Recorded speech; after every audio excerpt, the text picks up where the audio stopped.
wanted to start with the history of well, the Freedom of Information Act in the U.S. because it's important. It's just 50 years old.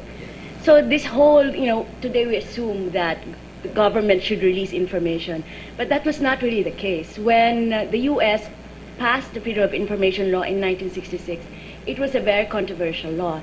Lyndon Johnson signed the law kicking and screaming because he really didn't want it. And it was, and maybe this will help you when you think about coalitions and political atmosphere that makes legislation like this possible. It was really a liberal Republican. Medyo wala nang ganun ngayon sa Republican Party. But at that time, there were such creatures as liberal Republicans. So it was a young California Republican named John Moss, who was really the instigator and the one who fought for the Freedom of Information Act, together with another Republican who will become famous later. That's Donald Rumsfeld, who later became, he was an Illinois representative at that time, but he later became, as you know, the Defense Secretary of Bush. But it was these two guys who were in opposition to the Democratic government of Lyndon Johnson, who agitated for Freedom of Information law, and it was a coalition of liberal-minded Republicans and liberal-minded Democrats that made FOIA possible despite the objections of Lyndon Johnson. And it was also the key role played by newspaper editors.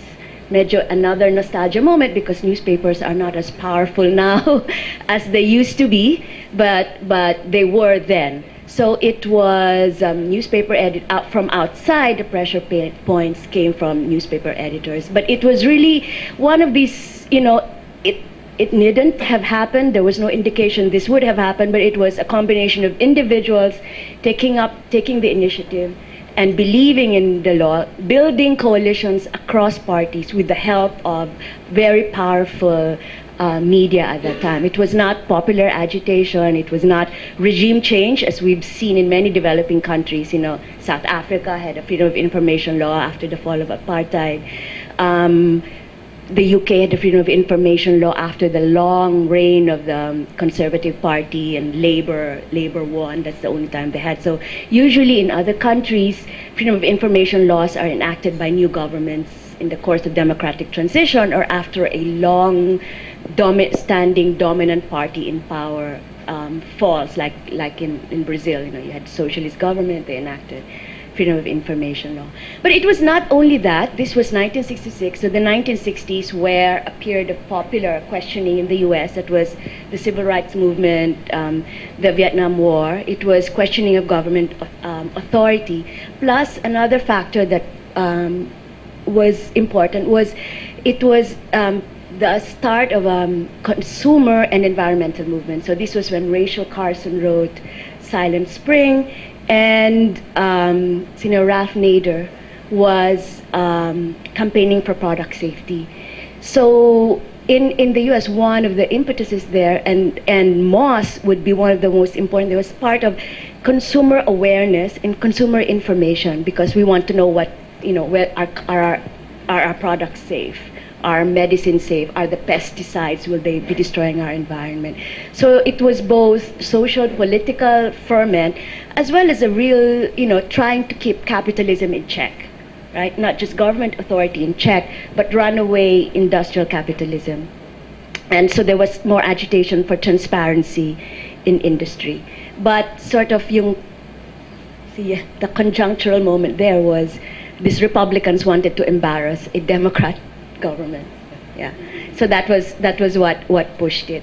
The original FOIA law was actually very weak, not as strong as it is now, or it later became, but it was Watergate. So after the scandal in Watergate, and this was a scandal of, again, involving government secrecy, there were further reforms made under Freedom of Information Act.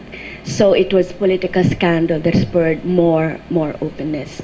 So in a way, the US, I think each country is unique in terms of enacting legislation, but the US is not unique in terms of, FOIA always emerges in periods of agitation or concern about government secrecy, a demand for government openness, or in the wake of political scandal.